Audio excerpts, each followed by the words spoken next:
My name is Kate, and I'm 40 years old. I've been married to my husband Mason for 10 years. We're the same age, having met and worked together in the same department before we were assigned to different branches. Mason is known for his responsibility and is well regarded by his subordinates. Although he's somewhat vain and dislikes showing any weakness, his confidence and masculine charm made him stand out. His excellent work performance had his superiors expecting him to be promoted without any issues. In contrast, I'm more reserved and tend to keep a low profile. I was quite surprised when Mason, with his outgoing nature, pursued me so passionately, given our contrasting personalities. After 2 years of dating, he proposed with a grand bouquet of roses. It was the first time I felt so cherished, and I eagerly accepted. Our initial excitement, however, was overshadowed by an unexpected challenge: living with my in-laws. There had been no prior discussion about this arrangement, and I was reluctant, but Mason insisted. He reassured me, saying that my parents would be pleased and that they were looking forward to having me with them. Their enthusiasm made it hard for me to refuse. So for the past decade, we've lived in his parents' home. Reality of this arrangement was far from what I had imagined. Every morning I faced my mother-in-law's relentless criticism. "Kate, you've forgotten to clean the entrance again," she would say right after I finished preparing breakfast. This daily routine of reprimands became a norm. "I'm sorry," I would respond, but it was never enough. "Just apologizing isn't sufficient. If you understand, go and do it right away," she'd reply. Despite having a job, I was treated like a servant from dawn till dusk. I had to wake up at 5 a.m. to prepare breakfast and clean. My mother-in-law, a housewife herself, never took on these tasks. I would rush through my chores, head to work, come home, and start dinner immediately. By bedtime, I was so exhausted I could barely stay awake. This relentless routine took a toll on my health, leaving me weak and frequently unwell, likely due to stress. My mother-in-law would often complain about the cleaning, saying, "Do it properly. I don't want the neighbors thinking we're neglecting it." Meanwhile, she would relax in the living room, enjoying the breakfast I had made. "If you don't finish quickly, you'll be late for work," she'd add, never missing a chance to remind me of her expectations. Throughout this ordeal, Mason never stood up for me. My father-in-law would bury himself in his newspaper, pretending not to see. The mistreatment I faced in this home, compounded by the stress, caused my weight to drop drastically, and my health deteriorated. I lost my period due to the weight loss, making it impossible for me to get pregnant. Despite these hardships, my mother-in-law continued to place the blame on me. Before getting married, I had no idea how challenging our life together would become. I used to care deeply about my appearance and health, but those days seem like a distant memory now. The stress from the mistreatment and the shock of seeing my reflection in the mirror have left me feeling despondent. I've become entirely submissive to my mother-in-law, losing all motivation and struggling to leave the house. During this bleak period, I received devastating news. My father had died in a sudden accident. Hadn't visited my parents' home in a long time because my mother-in-law and husband would criticize me whenever I wanted to go. I deeply regret not making the effort to visit more often, especially now that my father was gone. My parents' home is only about an hour's drive from my in-laws' house, so it's not too far. I asked my husband and mother-in-law if they would come to the funeral. "The funeral is happening, so we won't be going." They cut me off before I could finish. "Just have your family there," they said coldly. I was stunned by their lack of empathy. Trying to keep my composure despite the anger and sadness, I simply replied, "I understand." The funeral was well attended, a testament to how much my father was loved. He had many connections through his work, and the outpouring of grief from those who came was overwhelming. When I saw my mother, who I hadn't seen in a long time, she was shocked by my gaunt appearance. "Kate, you've lost so much weight." "What happened?" she asked, her concern palpable. "Oh, it's nothing," I replied, trying to downplay it. Are you sick? I can't bear to lose you too, my mother said, tears streaming down her face as she thought I might be ill. I'm not sick, Mom. I'm fine, I assured her. Please don't worry. I managed to calm my mother down, and we took a break in the waiting room. If you're not sick, then what's going on? She asked, her concern still evident. As I recalled my interactions with my mother-in-law and husband, anger bubbled up inside me. Even when they learned of my father's passing, they offered no words of comfort. I decided it was time to share the truth with my mother. Actually, I've been dealing with what might be called bride bullying, I confessed, my gaze dropping as I spoke. I'm just so exhausted. My mother's expression turned even more worried. I'm relieved you're not ill, but I can't rest easy knowing this is why you haven't been visiting more often. I nodded in response. My mother then handed me a piece of paper. Read this and think carefully about what you want to do next, she said. The paper was my father's will, meticulously prepared in case something happened. It detailed the inheritance I was to receive, which amounted to $790,000. That's the inheritance you're entitled to, my mother explained. You can decide how to use it. I was taken aback by the substantial amount, but a glimmer of hope began to emerge. With this inheritance, I could finally move out of my in-laws' home and start anew. The prospect of building a new house and leaving behind the oppressive environment filled me with renewed optimism. Returning to my in-laws' house, I went about my usual housework. On days when I had plans, the mess seemed to multiply as there was no one else to help clean. As I silently worked, my thoughts kept drifting back to the $790,000 inheritance and the potential it held for a fresh start. Despite my deep resentment toward my mother-in-law, I still wanted to be with my husband. I decided it was time to be honest about the inheritance and propose that we move out of my in-laws' home. One thing I need to talk to you about, I began after my in-laws had gone to bed and we were alone. It's about my dad. It turns out I'm going to inherit his estate. Oh, really? Mason asked, intrigued. How much? $790,000, I replied. His reaction was one of sheer disbelief, his eyes widening as he processed the figure. What, are you serious? He asked, clearly taken aback. Yes, $790,000, I confirmed. When Mason fully grasped the amount, he seemed thrilled. Wow, he left that much for you. That's incredibly generous. Seeing him in such a positive mood, I decided it was the right time to discuss my proposal.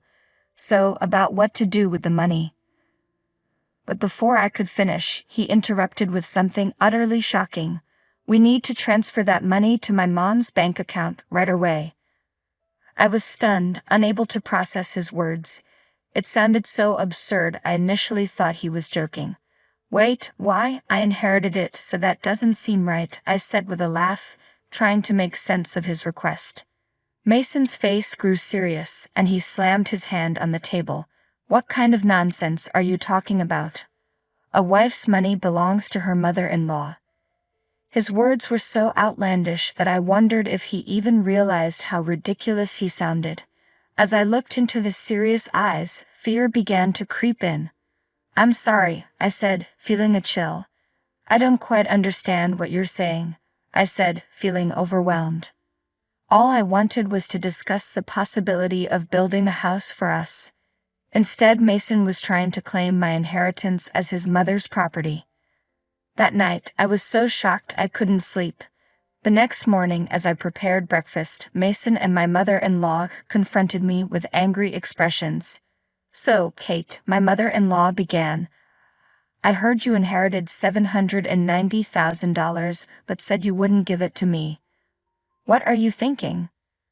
Clearly, Mason had already informed her about the inheritance. It's my inheritance, I said. I don't see why it should go to you. Stop arguing and transfer the money to my mom's account right now, Mason demanded. A wife's money is family money, right? It was evident they were determined to seize the inheritance by any means.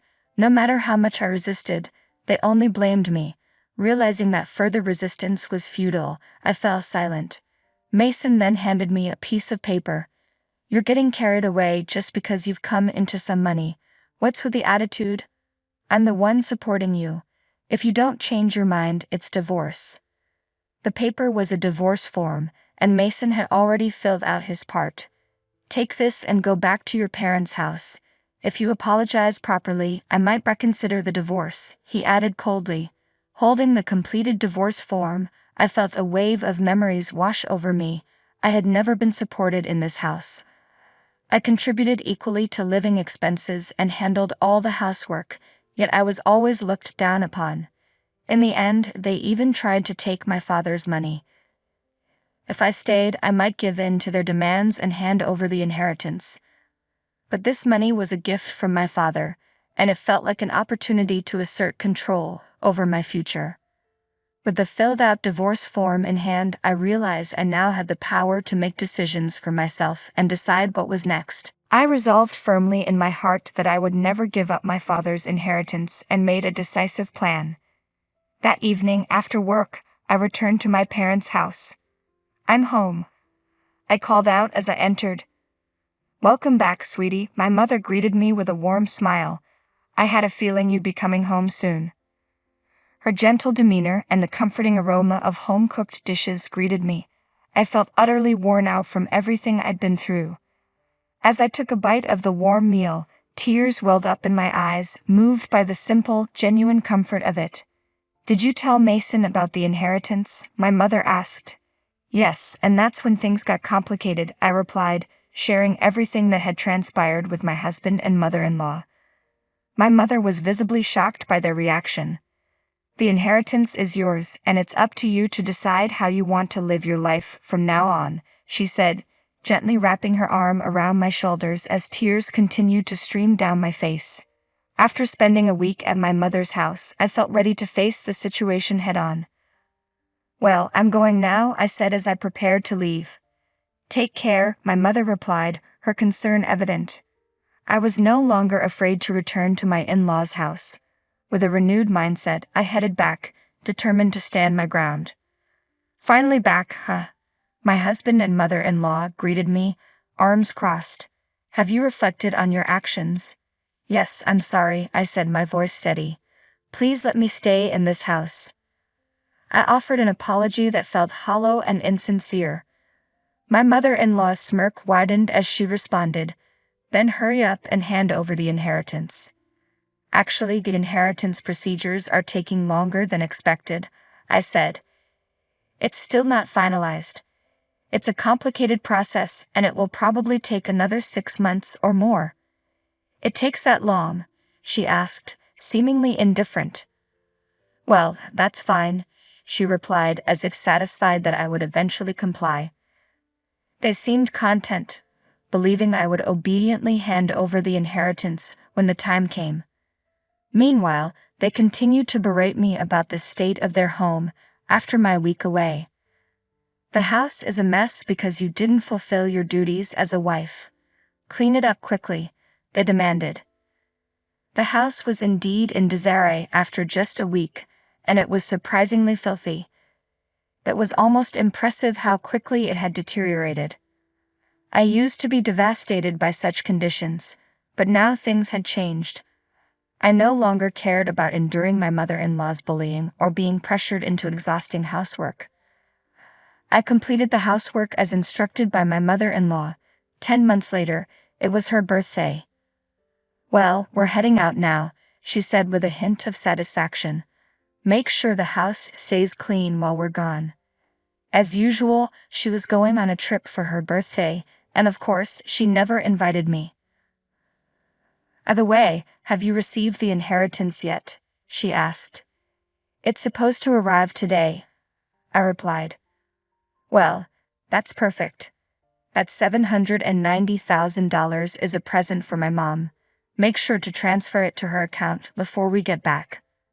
I knew the inheritance wouldn't conveniently arrive on her birthday, and my husband could see through my lie. I didn't respond, only smiled and said, "Take care and have a safe trip." Once they were out of sight, I began putting my plan into action. I had been waiting for this day for a long time. They would surely be surprised when they returned, but it was no longer my concern. I quickly packed my belongings and left my in-laws' house. This is amazing, I thought as I moved into my new home. I had used my father's inheritance to build a beautiful house, and I was thrilled to be living here. I had invited my mother to live with me, and I was genuinely happy to be free from the constant meddling and demands of my in-laws. I sank into the soft sofa, feeling a deep sense of contentment. Today was a celebration of our new home. With my mother, we had hired a chef and enjoyed a luxurious day together. The next evening, my phone rang. It was my husband. "Hey, what's going on?" he asked, confusion evident in his voice. He was puzzled as to why all my belongings were gone when they returned home. "I won't be coming back, so goodbye," I said firmly. I tried to hang up, not wanting to engage further, but my mother-in-law's furious voice blared through the phone. "What the hell do you think you're doing? Where are you now?" "I can't tell you that," I replied, trying to stay calm. "You told me to clean the house, so I packed up my things." "This isn't funny." "And you still haven't transferred the inheritance," she continued, her voice rising. "How many times do I have to say that a daughter-in-law's money is mine?" "I'm single now," I said, deliberately cold. "I'm divorced, remember?" There was a stunned silence on the other end of the line. I could almost picture her speechless, her anger momentarily silenced. "Well, I'm actually divorced," I continued. "I've submitted the divorce papers Mason gave me. We're strangers now. Goodbye." With that, I hung up the phone. The thought of my mother-in-law's shocked reaction made me burst into laughter. I felt a tremendous weight lift off my shoulders now that I was completely free from their influence. In the following days, my ex-husband called me repeatedly. Whenever I had the chance, I would answer the phone just to let his abusive comments wash over me. I recorded every call from start to finish. I decided to take the recordings to the police. Harassment from an ex-spouse isn't uncommon, and they would issue a warning before things got worse. Fortunately, the police acted swiftly and went to my former in-law's house to issue a warning. For my image-conscious ex-in-laws, having the police show up was a significant blow. To make matters worse, one of my ex-husband's subordinates, who lived nearby, witnessed the police visit. Given my ex's prominence at his company, the news spread quickly, and his discontented colleagues began embellishing the story, spreading negative rumors about him. Eventually, the gossip reached my own department. "I heard the police came," someone mentioned casually. "Yeah, I'm divorced now," I said, raising my voice slightly so the gossip-loving employees could hear. The bullying from my mother-in-law and my ex's abusive words were just too much. The story quickly spread, reaching even my ex-husband's boss, who later confronted him about the growing number of bad rumors circulating. "What's this I hear about you?" his boss asked, clearly aware of the situation. "Have no patience for men who can't cherish their wives." Given the damaging rumors swirling around, our reputation had taken a hit, so I decided it was time for a major change. The transfer order I arranged for my ex-husband was severe. It sent him to a branch office notorious for its poor performance. The area was so isolated it was almost like a landlocked island, completely devoid of entertainment or amenities. The message was clear: the transfer meant the end of any future opportunities for advancement. Everything he had worked for would now be in ruins. He had no choice but to accept the transfer and relocate to the remote countryside. As for my ex-mother-in-law, she was devastated by the collapse of her son's reputation and the upheaval of their lives. She withdrew from society completely and eventually fell into a deep depression. Her condition deteriorated further, showing signs of dementia and causing disturbances at home. My ex-father-in-law did his best to care for his ailing wife, even though she was no longer related to me. It was a testament to the enduring bonds of family, despite the circumstances.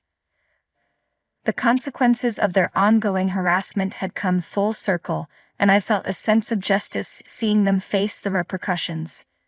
Now my mother and I are thriving in our new home. We've even taken up gardening in our spacious yard, a hobby that has brought a new joy to our lives. I never would have discovered such a fulfilling pastime if I had still been living under that oppressive roof. My health, once compromised by stress, has improved remarkably, and I feel truly happy and liberated from my ex-in-laws.